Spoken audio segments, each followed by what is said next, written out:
Good afternoon, everyone. Thank you so much for joining us today on our webinar. The webinar is going to be updates to the Child Care Civil Background Check System.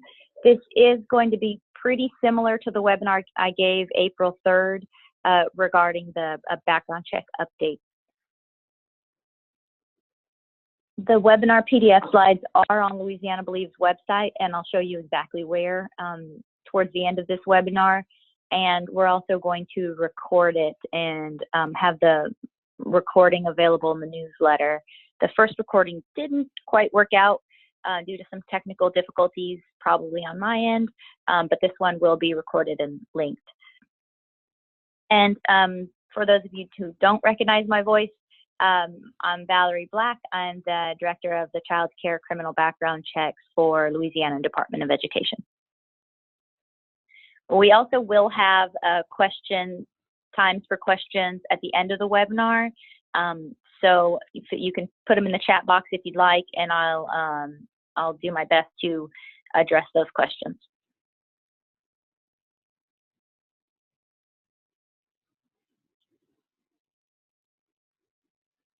All right, so here's what you can expect from the webinar today. We're going to just go over just an overview of what the first year looked like for the Child Care CBC requirements that we launched March 1st, 2018.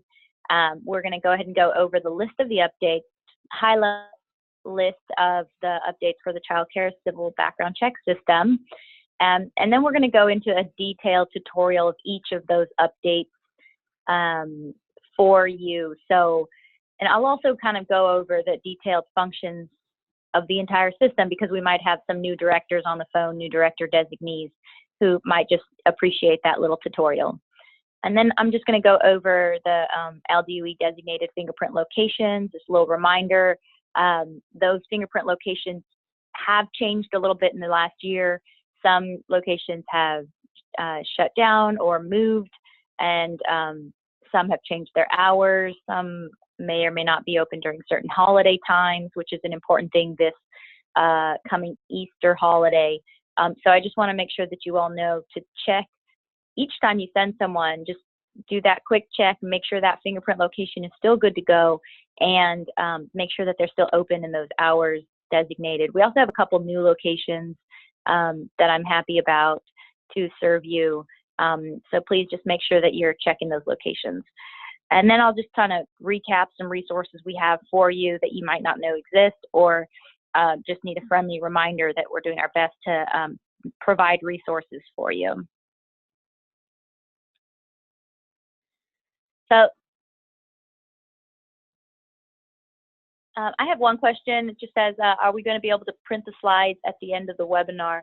So the slides are available in PDF format on Louisiana Believes, and I'll show you where those slides are, and you can print them from there.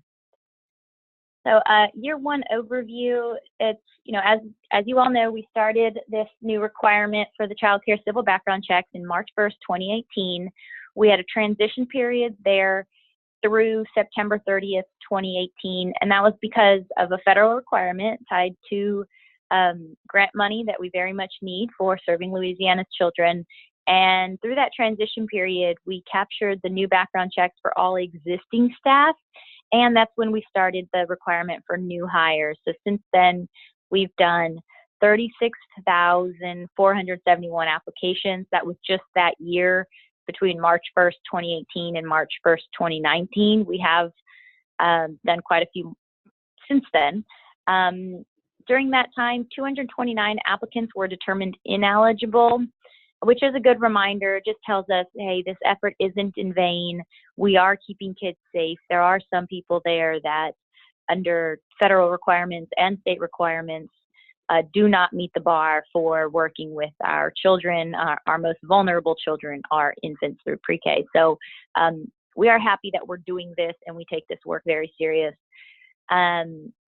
January 1st, 2019, that's when you all seen a slight increase. Unfortunately, the FBI did increase their fee by $1.25.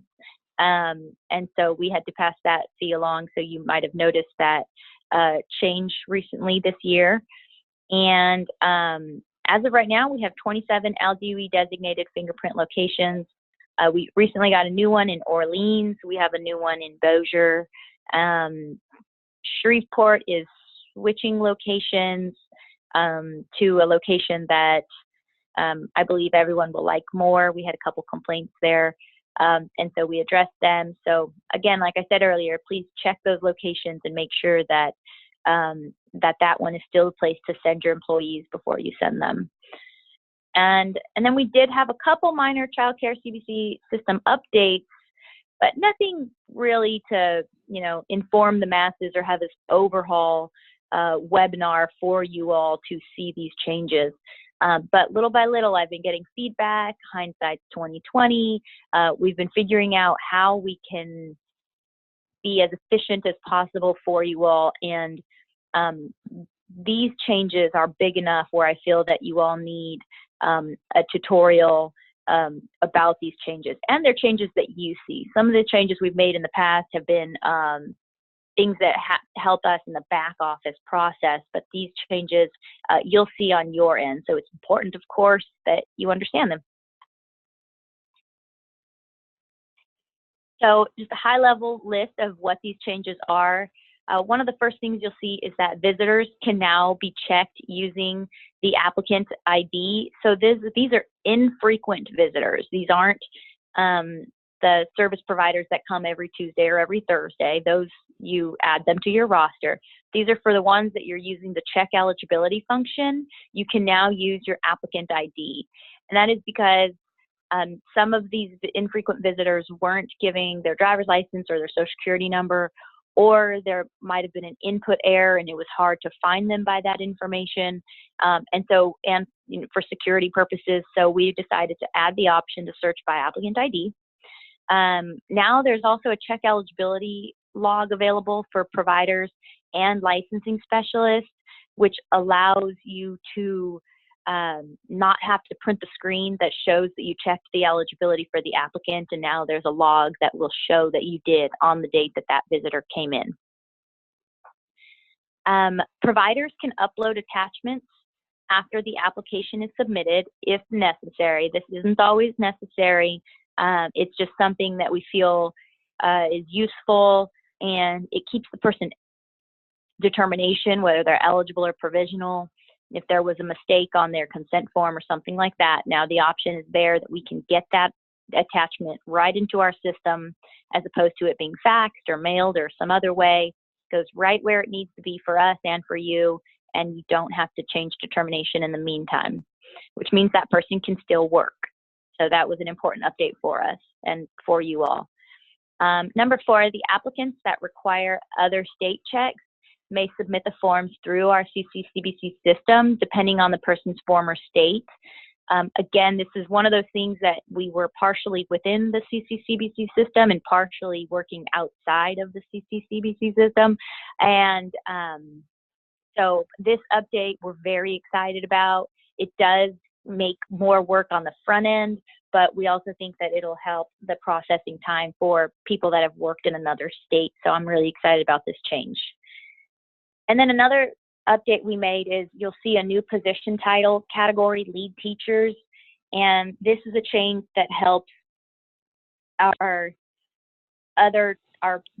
LDOE team at large with meeting requirements of knowing position titles, knowing who's who has an ancillary certificate and things of that nature. So that's more of us using this childcare CCCBC system to run an efficient department overall. So we're excited to be able to have the opportunity to do that for the rest of LDOE. So the system doesn't just benefit for childcare CCCBC requirements, it's also helping other places, which is great. Okay, this is just a provider dashboard overview for you all. If you're new director or new director designee, hopefully this really helps you see like, oh, I didn't know that could do that. Maybe it'll be a quick tutorial for you. So the first thing is My Account tab. We did do a slight update there, just some text changes, nothing big. But this is where you can go for updating your user information, password changes, security questions, things of that nature.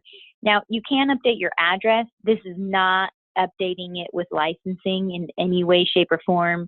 If you update any information here, licensing is not notified of it and doesn't know that it happened.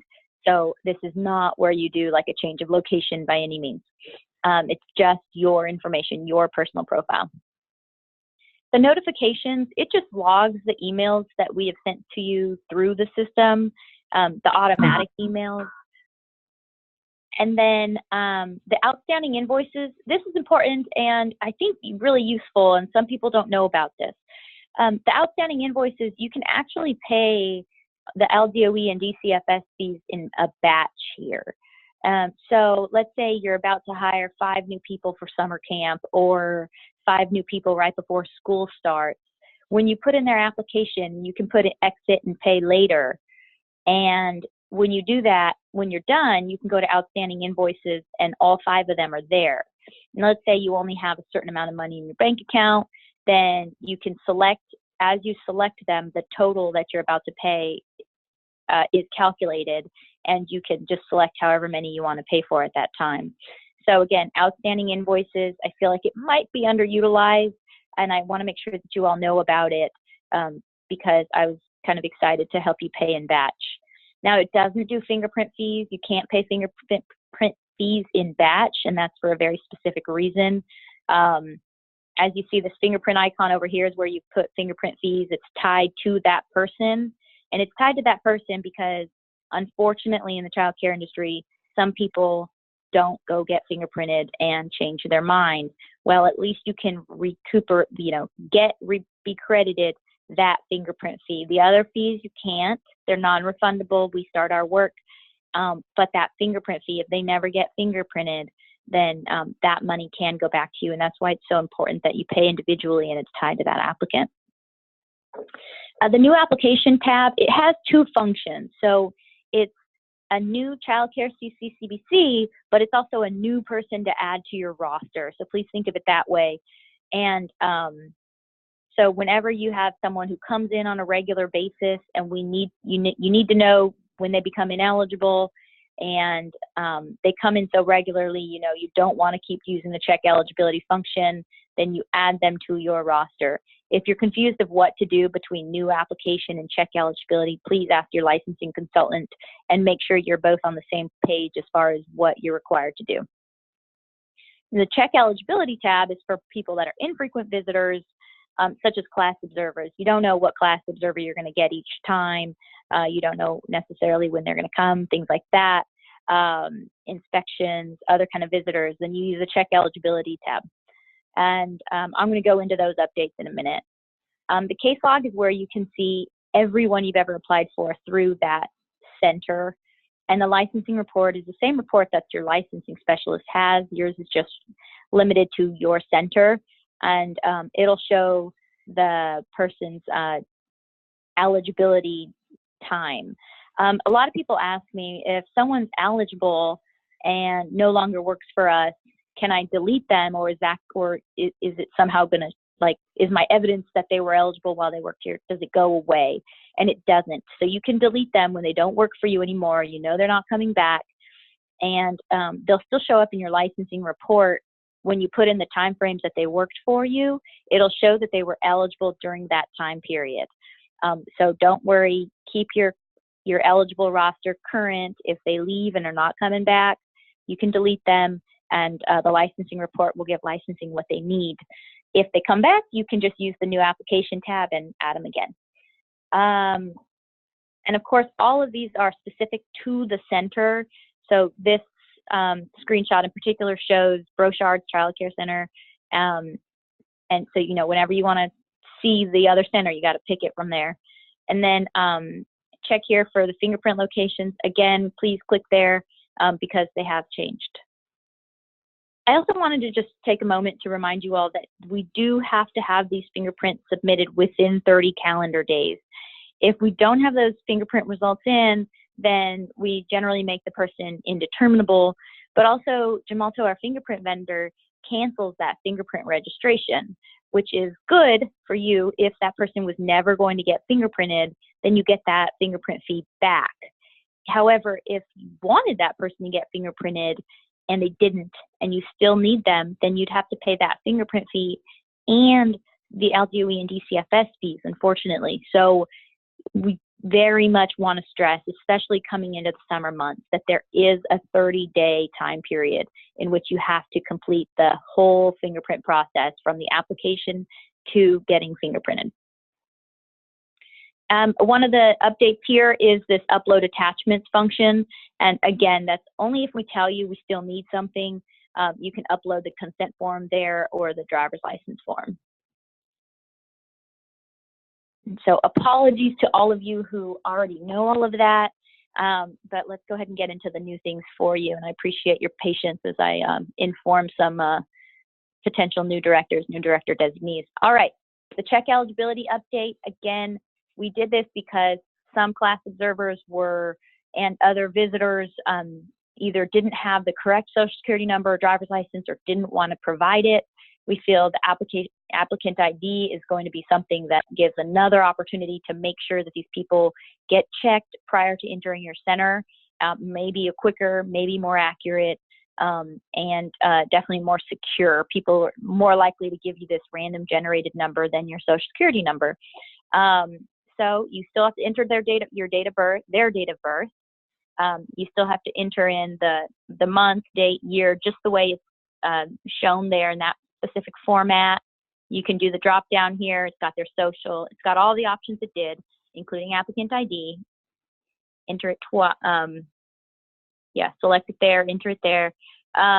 Enter their last name, first name, and again, same thing happens when you search. It'll still show the date, so if you still want to go ahead and print it out, you can, and it'll say whether they were eligible for child care purposes or no records found, whatever the case may be. So that's a pretty straightforward update, and this is again just showing you that we still kept it the old way where the date is still there and the results are still there. We know that we've asked a lot of you as far as changes within the last year, and so that's okay, you know, for a while if you're trying to do this printout while you get adjusted to the check eligibility audit log. So you have the check eligibility tab, but now you have check eligibility audit log. And when you click on that audit log, it gives you this screen where you can search by all applicants that you've ever checked for or only the eligible applicants. You enter in a date range and it will give you, again, the name of who you searched, what records were found, the date searched, who searched it. My test is Ollie, the owner, the Early Learning Center's name.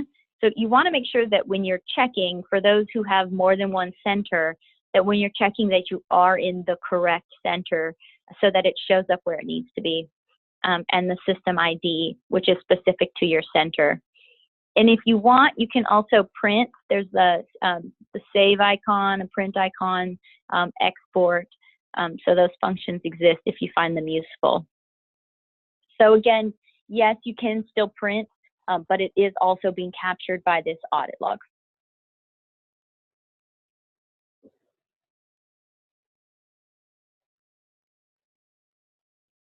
So the upload attachments function is, again, something that I found necessary. It was a little bit more crucial in the beginning where there was a little bit of a learning curve for uploading attachments, but I do still figure that it will be necessary, particularly for new directors, new owners that are getting used to this new technology, and especially when we come upon renewals and we possibly have expired driver's licenses or name changes and things like that. So this function is here now. You don't need to use it unless we tell you. But if we to ask you to go ahead and upload a new consent form or driver's license for a specific person, then you just go to that person's name. So let's say here I need my lead teacher. I need her to give me an updated driver's license. Then you would click on that paperclip next to her row, and you would be prompted to add the new attachments. So pretty straightforward, but just want to make sure that you see it. The lead category position, lead teacher category, has been added to the Child Care CBC system, and it's been added across the board. Now, like I said, this is more for making sure that we categorize applicants correctly for lead teachers as part of the greater LDOE goal of capturing data and accurate information. Now, licensing is well aware, and we are well aware that some people are hired, let's say, by one entity and they're categorized as a contractor. They come to you and you have them as, you transition them into a lead teacher, things like that. We know that these aren't always accurate, but as long as, you do your best to keep it accurate, then that's okay regarding, teacher, contractor, those kind of positions. Of course, if they're a director, owner, director designee, then there is a higher standard for the child care criminal background check requirements. Those absolutely have to be accurate. If they're not, let us know. We can review them and make those changes for you to make sure that you're in line with what the Division of Licensing requires. For lead teacher, if you currently have someone as a lead teacher, but that is not what they are categorized as, you can't change it yourself. We know that. So you can email us and we'll do it for you.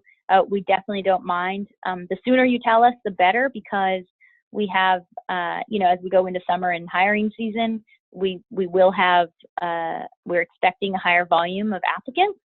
So the sooner you tell us, the better. Honestly, it's a great time right now. So you can just email us at ldeccbcprocessing@la.gov. Just let us know the names and the applicant ID of whoever you want categorized as a lead teacher, and we can just make that change for you. But again, I'm not trying to, I think that you very much should, and you're not going to get a deficiency if this isn't accurate at this time. There's no different child care CBC requirements for lead teachers through our system. Directors, owner, director designees, you do want to make sure that those are accurate for licensing purposes.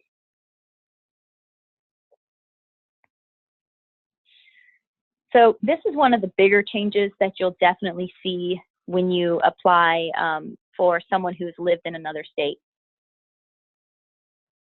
And I would love to say that this is the same across the board for all states, but it is not.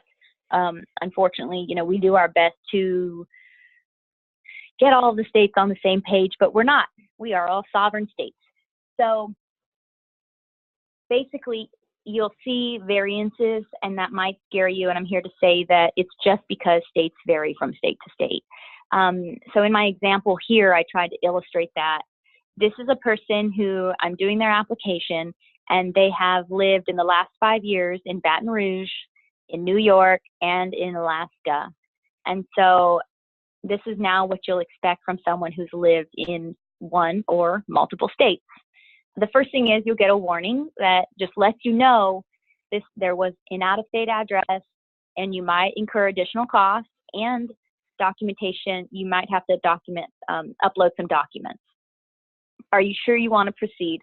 And we have this because some people actually accidentally put in other states and pretend maybe just accidentally on the drop down they tried to select Louisiana, but it didn't pop up, and they accidentally selected Alaska.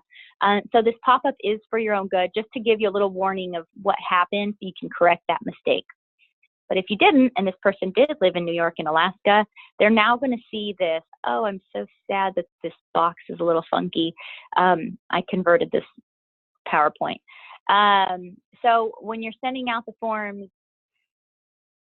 you'll see this on the same attachment page.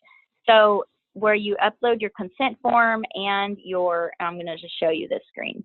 The same place where you upload your consent forms and your driver's license, you'll also see now these out-of-state forms if the person lived in one of these states in the last 5 years. So again, this hypothetical person lived in Alaska and lived in New York. So you'll come back and see this, and you click here to download, and you print your criminal history, and I'm sorry for the acronyms, your criminal history record information form, for Alaska. And then here, there's also a child abuse and neglect form, which is a CAN from Alaska.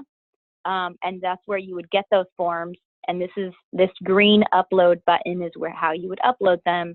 But also, we, as you know, we charge $15 for every state the person lived in, and whatever additional costs are being charged by Alaska or New York or whatever other state, then ALDOE pays for. So, and our instructions are different because those states might be requesting it goes directly to that person or some other system. So we, ALDOE, always have a different set of instructions than the forms will have. And so you have to be sure to select this link for, which is in the red circle, that says, click here for our specific instructions. And again, they might look the same, but for the most part, they're going to be different than the forms, the instructions on the forms themselves, and they're going to be different for every state. And I hate to say this, but sometimes they're going to be different, from month to month. Every state is trying to meet these requirements, and so they're changing along the way. And we can change these forms on our end as soon as we get notice of these changes. However, sometimes we get notice by a rejection notice instead of actually a heads up in a timely manner that we'd all love. So again, unfortunately, just bear with us. We are doing our best to make sure that we meet this requirement and get these state checks done properly. And we don't want you to have to navigate through Alaska, New York, Kansas, and all those. So we will do that for you. We just ask in return that you check our instructions and follow them as best as you can. And so here I just wanted to show you that when you upload with the green circle showing you where to upload for the CAN form, this is actually showing you that I clicked browse. I uploaded the New York signed child abuse and neglect registry form, but I didn't push the upload button, so it has not properly uploaded at this point. After I click the upload button, it'll show up in the grid above that says uploaded by. These are all the things that have been successfully uploaded, and then I'll be able to proceed. So again, a big change here. It is going to vary from state to state. One thing you'll notice here is that there's two things for Alaska. There's a criminal history record and a child abuse and neglect registry form for Alaska.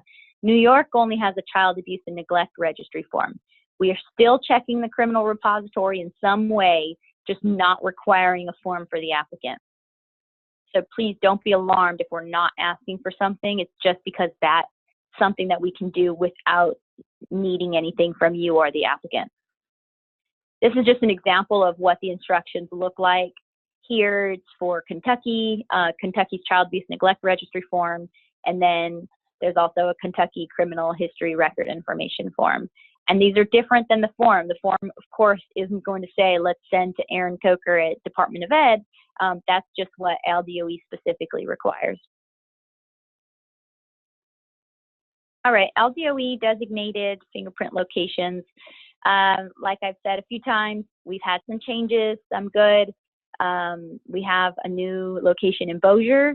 We have one temporarily closed in Caddo. I'm going to actually ask for an update on that. We had some complaints, so we moved this location and we're trying to get it back up and online as soon as possible. And, for any new directors or staff in charge, director designees or owners, the law enforcement are not an option to get fingerprinted. So please don't send people to the sheriff. Don't send them to the Louisiana State Police. If you're trying to get this child care CBC, you have to go to one of the ALDOE designated fingerprint locations. The reason is because that criminal history goes directly into our system. It was legally authorized to do that, and that is the only way we can accept the criminal history. Any other way is against state and federal law. So our hands are tied there, so please don't waste your money and go to the wrong place. So I just want to recap some resources here. Let me back up. Okay, So Louisiana believes we have, if you go to early childhood at the top of the page, and then you go to under quality providers to criminal background checks, you will get to our Child Care CBC page. We have updated some things here. You might need to clear your browser history or your cookies to get the newest forms, but we have updated our user manual to reflect the changes I've talked about today and other changes. The webinar that I'm reviewing right now actually is right here. This is the one I did April 3rd, so slight differences, but most of the bulk of the content is there already for you to download and print if you'd like. Other things, we have the consent and disclosure form here. It doesn't request the email address on this specific form, and it prints just a little bit easier. So if you find you're still getting 2-page printouts that are difficult for you to scan and upload, you might want to use this form instead. If you do use the forms that aren't auto-populated, please be sure to fill them out completely. Our partner agencies are not a fan of forms that are not filled out completely, so please be sure to do so. And then the consent to add form. So this is the form that you use when you're adding someone that already has the Child Care CBC determination, and you're adding them to your roster. You use the form with the green check mark, consent to add. And then we have a bunch of other forms in our download box that could be useful to you as well, including the monitoring log. So please be sure to check out our website if you have any questions. And of course, if the website is not helpful enough for you, if you want just a little extra help along the way, feel free to email us and we can definitely help you. One thing I did want to mention is it is absolutely okay to email me personally, but I would love it if you also include one of the 2 emails below, because if I'm out of the office or in a meeting and can't address your concern quickly, then that makes me sad. It's very important to us that we're very responsive to you. You need staff to work. You need staff to keep kids safe. We want to make sure that no matter what, you have the ability to maintain child-staff ratios. So I want to be responsive. So again, if you email me directly, that is okay. And I do my best to respond to those timely. But if it's a question about someone not being able to get fingerprinted right away or checking the status of an applicant, please be sure to add one of these emails to that so that you can get a quick response. Our processors are at LDE/CC/CBC processing at la.gov. So if there's a password reset, if there's someone that came to the fingerprint location and they're not showing up or their date of birth is wrong, then that is a great email to email. If you have general questions or if you have concerns about applicants that lived in another state and checking their progress and what forms you're missing, LDE Child Care CBC at la.gov is a great one to email. And of course, again, feel free to copy me. It's not because I don't want to personally answer any emails, it's because I want to make sure you get an answer from our team. And we actually have some extra time. So if anyone has any questions, you can definitely ask me.